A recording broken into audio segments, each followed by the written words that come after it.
கொடுக்கப்பட்டிருக்கிற படத்தை பாருங்க. முதல் படத்தில் ஒரு டீ வடிவம் இருக்குது.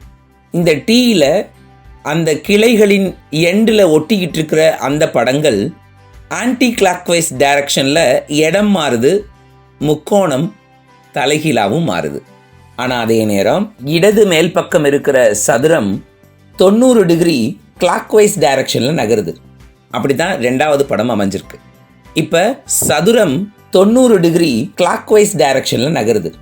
ஆனால் அதே நேரத்தில் டி ஷேப்பின் முனைகளில் ஒட்டி இருக்கிற படங்கள் ஆன்டி கிளாக்வைஸ் டைரக்ஷனில் இடம் மாறுது, தலைகீழாக இருந்த முக்கோணம் நேராக இருக்கு. இதுதான் மூணாவது படம். இப்போ வலது கீழ்ப்பக்கம் இருக்கிற சதுரம் 90 டிகிரி கிளாக்வைஸ் டைரக்ஷனில் வந்தால் இடது கீழ்ப்பக்கத்துக்கு வந்துடும். இப்போ டீயில் ஒட்டி இருக்கிற அந்த 3 வடிவங்களும் ஆன்டி கிளாக்வைஸ் டைரக்ஷனில் இடம் மாறணும். கீழ்ப்பக்கத்தில் வெள்ளை வட்டம் வரணும், வலது பக்கத்தில் முக்கோணம் தலைகீழாக வரணும், இடது பக்கத்தில் கரும் வட்டம் வரணும். படம் அப்படி இருக்கா? ஆப்ஷன் டி சரியான விடை. டிக் பண்ணிக்குவோம்.